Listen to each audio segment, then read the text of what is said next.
Okay. 2-118. It says Carmen is drawing a card from a standard deck of playing cards. A standard deck has 52 cards in it, so that is important information for you to know. Find each probability below.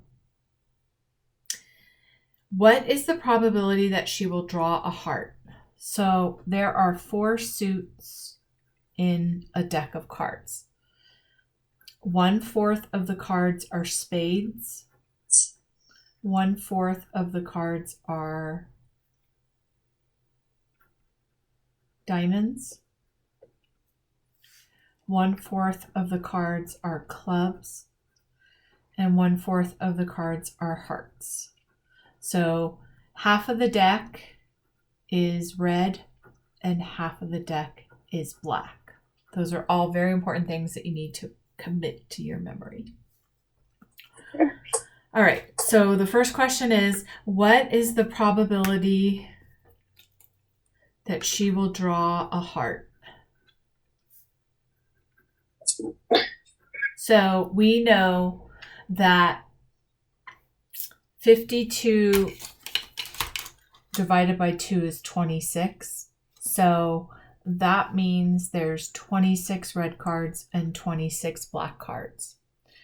13 cards are spades, 13 cards are diamonds, 13 cards are clubs, and 13 cards are hearts. So the probability of drawing a heart is 13 out of 52. The probability, which is not a question, of drawing a club is 13 out of 52, which is not on your homework, but I'm just going over it. The probability of drawing a spade is 13 out of 52, and the probability of drawing a diamond is 13 out of 52. Okay. So that is A. B is the probability that she will not draw a club. So 13 out of 52 are clubs. So what is the number out of 52 that are not clubs? How would you figure that out, Lauren? So you could add 13 plus 13 plus 13 plus 26 plus 26 and just leave out the 113. So we would just make it way easier than that and do, there's a total of 52 cards and 13 are clubs. So Just 30, 39 out of 52 are not clubs. Okay. Now, for the next one, okay. So Christina collected information about the ages of players on her softball team. The ages were 10, 12, 14, 13, 12, 11, 13, 12, 11, 12, 12, 13. The question is, she does not want to list all the ages, so should she use the range? Should she use the mean or the median to write her article? So what I'm pretty sure want you to do is find out what all 3 of those are. So to find the range, you take the greatest number minus the least. So what is the greatest number in this set? Greatest number in this set is 14. And what is the smallest number? The smallest is 10. So if we said the range of ages is 4, would that be a helpful thing for her article?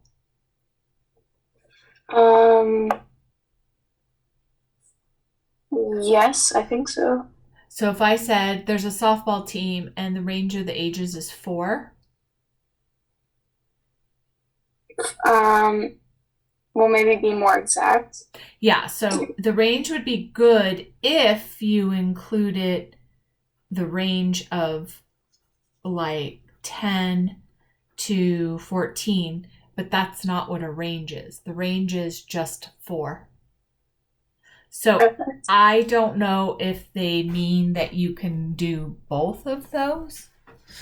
If they mean that you can say the range is 4 and it includes 10 to 14-year-olds, that's the best answer, right? Because that tells us that there's 10-year-olds all the way up to 14-year-olds. But I'm not sure that that's what it means, because the range is technically just 4.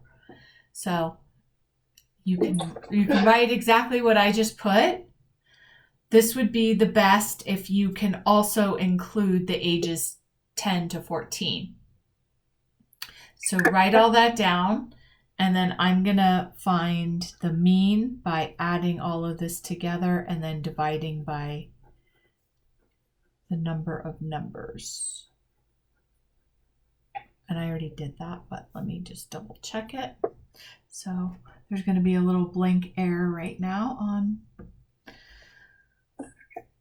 the video.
All right.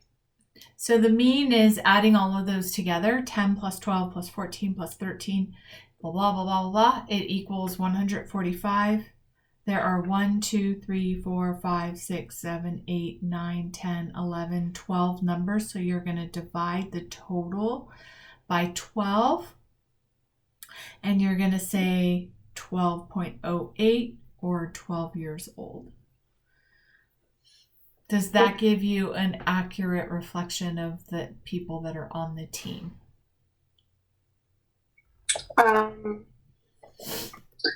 Yeah.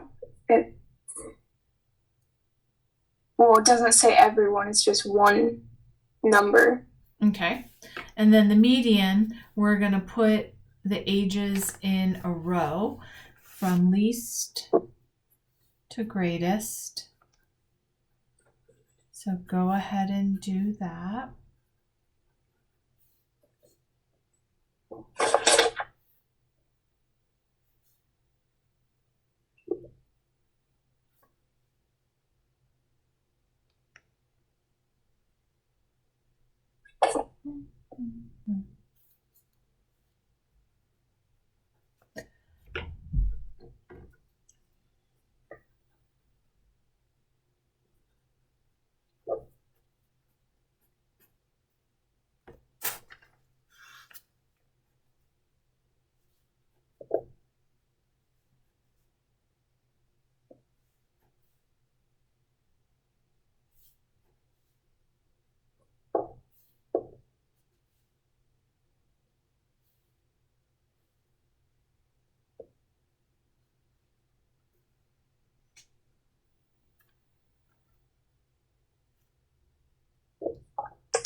And then you cross off the end numbers till you get to either the middle or the middle two. So the middle And then you is add them. 12. Yeah, but since they're the same number, it's just 12. So just be 12. Mm-hmm. So the mean and the median would be fine to use, but the range is best if you can also include the age range and not just the number 4 is what I would put as the answer. Then you cover your bases. Okay, while you were writing all that down, I'm going to do the other problems that were tricky for you. So it was 8 minus 6 2/5. Since we have nothing up here, we have to borrow 1 from the 8. And then because the denominator is 5 in the problem, the 1 that we borrowed would not be just a 1, it would be 5/5. If this was an 8, then we would do 8/8. If it was a 7, we would do 7/7. So then I do 5 minus 2 is 3 over 5, and then 7 minus 6 is 1. So it's 1 3/5.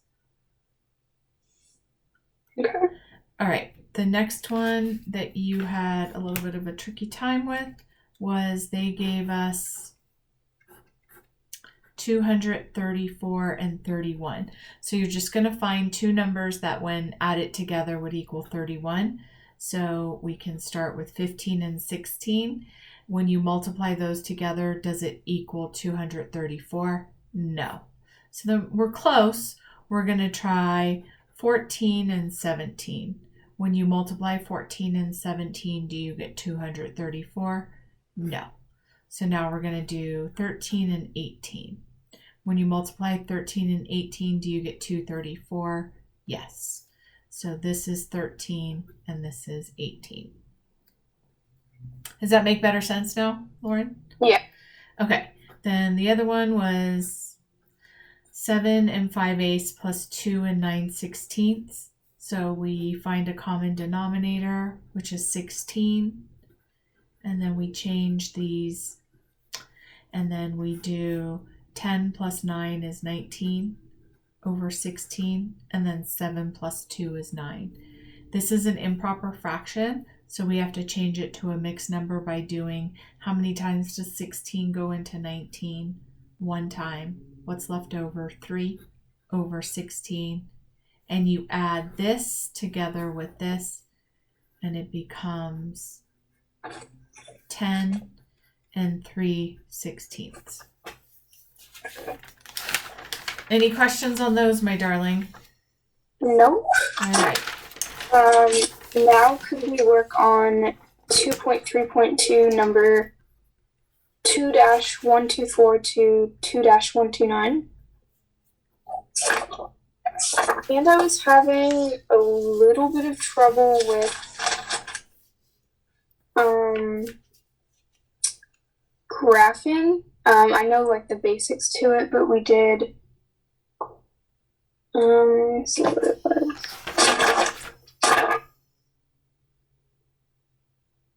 I don't know, I was just a little confused on question 2-121 for the last part, for the last dot of it, but Okay. So 2.121.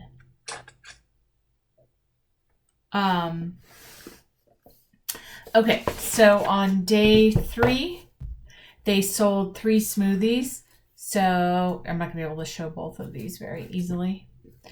Okay, so I go to day 3. This tells me what the criteria is. This is the days, and these are the smoothies sold. Does that make sense to you? Mm-hmm. So you're going to go to day 3. How many smoothies were sold? 3. Day 4, how many smoothies were sold? 5. Day 6, how many smoothies were sold? 10. Day 9, how many smoothies were sold? 20. Day 10, 28. And day 12, 38. Does that kind of make sense? Mm-hmm. I understand that. Okay, what is it that you don't understand? How many to be sold on day 20? Yeah, and we were in class, let me show you. We had to do, like, put a line across the middle directly. Yeah. Can you see that? Yeah. And then and then it was asking how many she can expect to sell, how many smoothies he can expect to sell on day 50. Okay. Oh, no, on day 20. Okay, so let me try to get this page so I don't have to redo the whole graph. Let me try to... Can you see my page or no? No.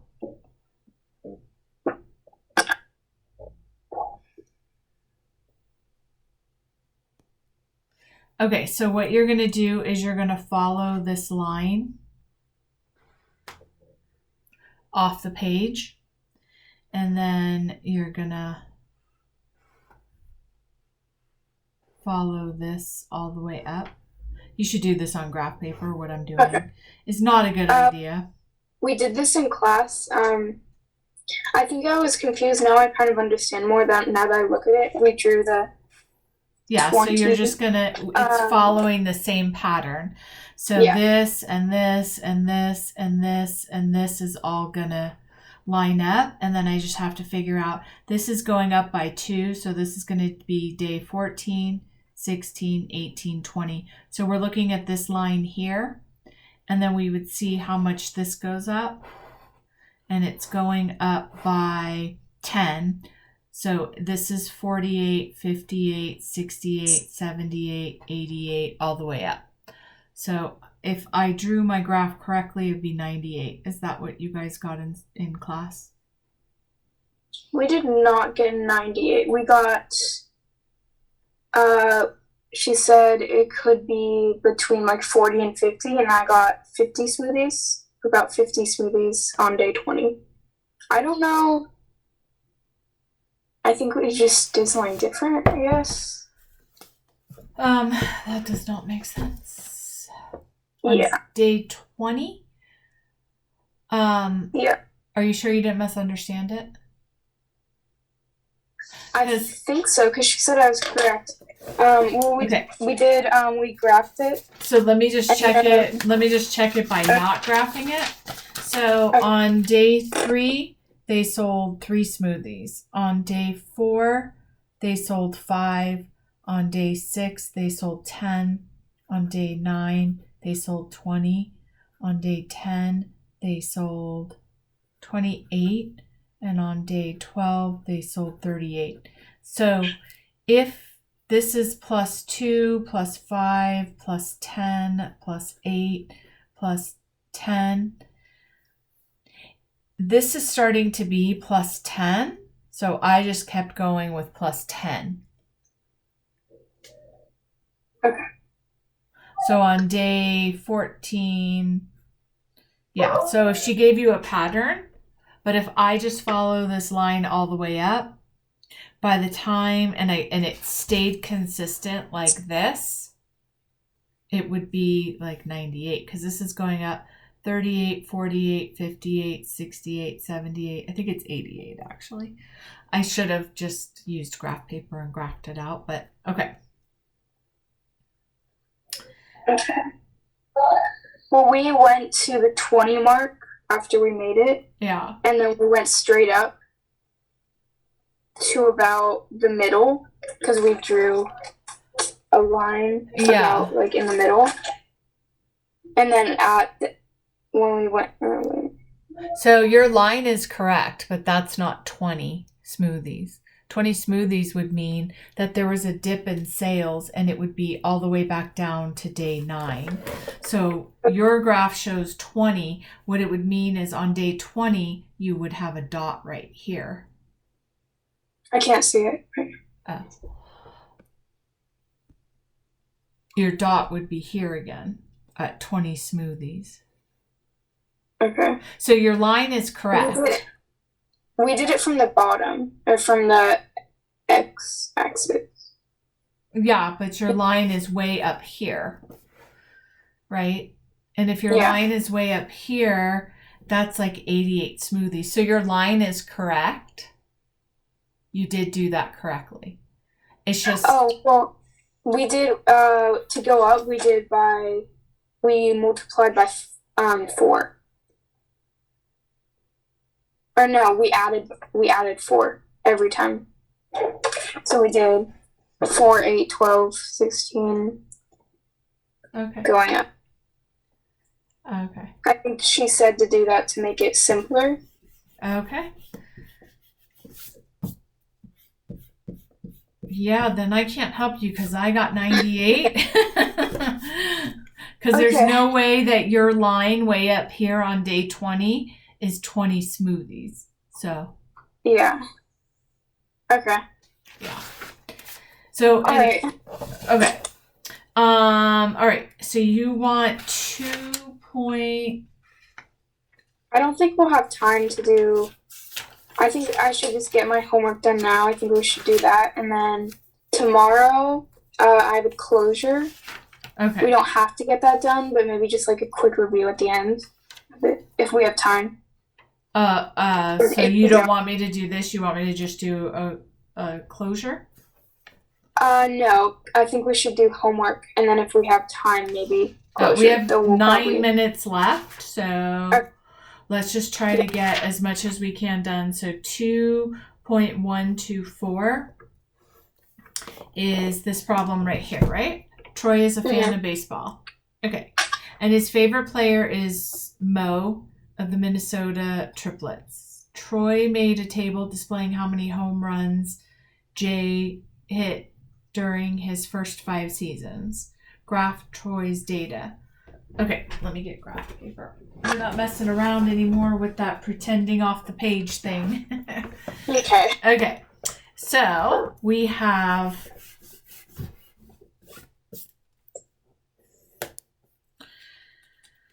seasons and home runs. Oh my goodness.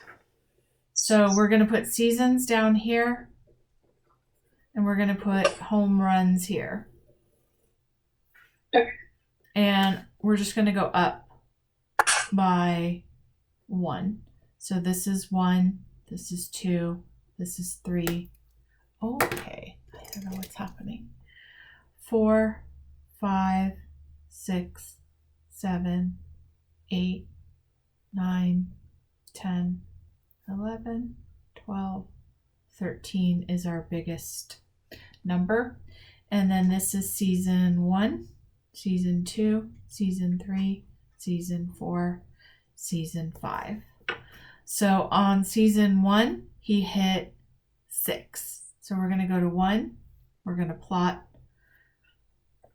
a 6 right there. On 2, he hit 9. So we're going to make a dot right there. On 3, he hit 13. On 4, he hit 7. And then on 5, he hit 9. So graph Troy's data. You're going to go 1. Then he had a bad year, and then he started to go back up. That is his graph.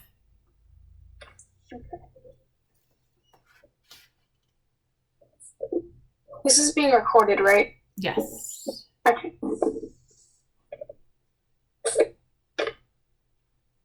Okay, I can just look at this later. I wasn't able to write it all down in time, but... Okay, we're like at about minute 21 just to get that problem. Okay. And then 2.127 is pretty easy to explain, so I think I should do that. When you're multiplying, you can use a calculator now, right? Yes. Okay. I don't know if we can for homework. Okay. Maybe, but it's... You mean for the test? I think we can use it for homework. Just tests for sure, no, but... Okay. So 2 divided by 3 is 0.66666 times 0.8. So you would do 0.66666 times 0.8, which would give you 0.53333333, and you'd put a line over it because it's a repeating decimal.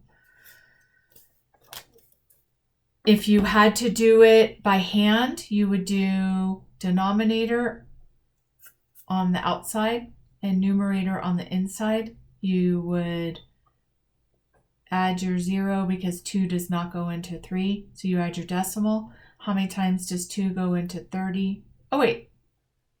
Sorry. This is the denominator.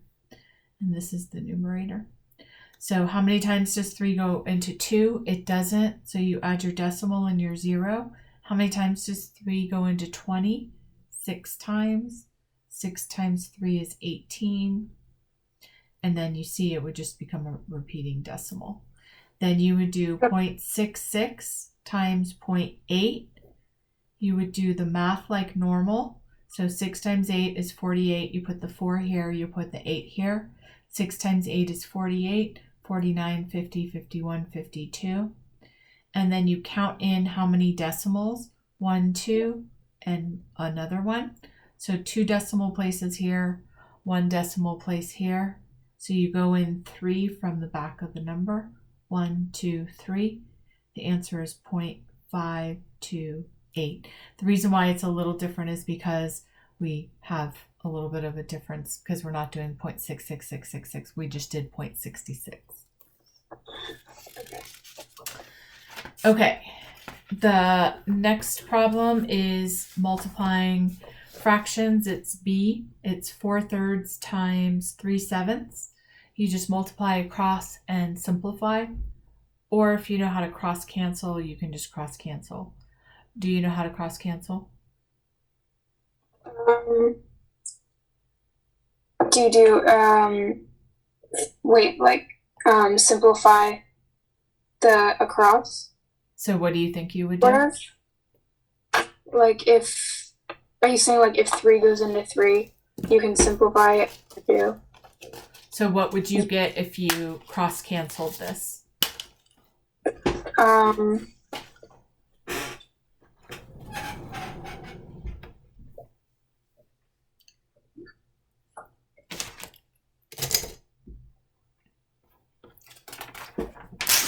You get 12 over 21. Okay. Yeah, we'll just do it that way then. Okay. I don't want you to try something new for a test. That's not a good plan. And then can 12 21st, does it have any numbers that they share in common that you would have to simplify? 12 can go into 21 one time. No, so you're not doing that. Right, no, simplifying. No. Simplifying. Yes, it does. So don't just say no. Find out what the factors are of the smallest number. So 1 goes into 12, 2 goes into it, 3, 4, 6, and 12. Now we can say, does 2 go into 21? No, obviously 1 does, but it's not going to do anything. Does 3 go into it? Yes. Does 4 go into it? No. Does 6 go into it? Does 12 go into it? So the only number that goes into it is 3.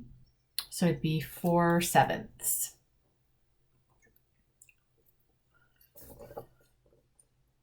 Kind of makes sense? Yeah. Okay. For this one, we multiply across. We're multiplying a negative and a positive, so my answer is going to be negative. And then we're going to do 5 times 4 is 20 over 42. And then obviously that at least shares the number 2 because they're both even numbers. So it's negative 10 over 21. Does 10 and 21 share a common number? 1 goes into it, 2 goes into it, 5 goes into it, 10 goes into it. No. So that is it simplified. And then D is negative 4/5 times negative 1 1/3. So to do this, you first have to change this to an improper fraction. So 3 times 1 plus 1 is 4/3. It's negative. And I'm multiplying a negative and a negative. That equals a positive. Do you remember that? I think so. Okay, so let's go over that. A positive and negative, when you're multiplying, I remember. Equals positive and negative is going to be negative, negative, and negative. Positive, positive, and positive is positive, and then. Yep. Yeah. A negative and positive, the opposite. So I have a negative and a negative. It's going to be a positive. Then I do 4 times 4 is 16 over 15.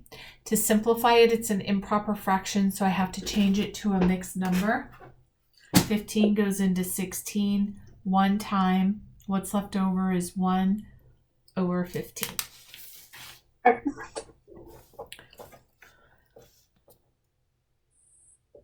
All right. Number 2.128, probability. So if a coin is flipped 80 times and it lands on tails 47 times, what's the probability that it'll land on heads? You would do 80 minus 47, and that would be the probability of heads. Okay. So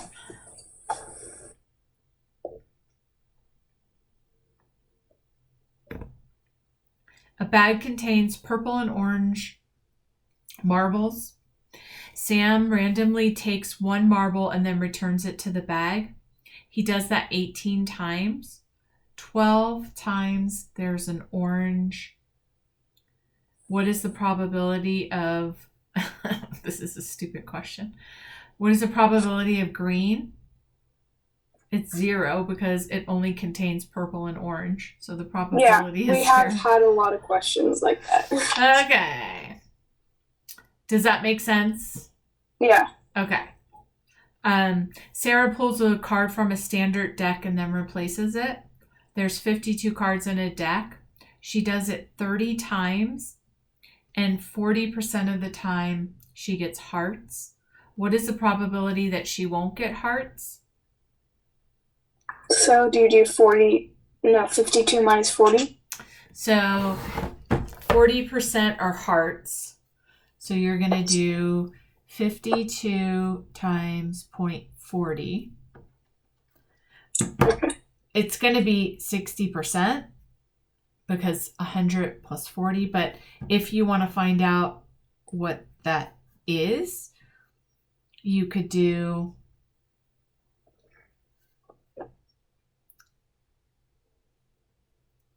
so 31 times she's going to get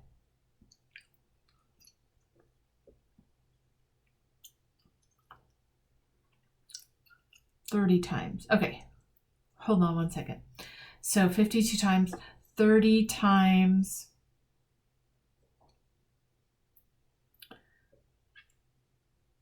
so she does it 30 times 0.40. So 12 of the times it comes out as hearts. Then the rest of the time it's going to come as 18. Okay. So that may not be the answer. I'm just telling you that's the probability that she does not get hearts. It's 18 out of 52 or 60%. Okay.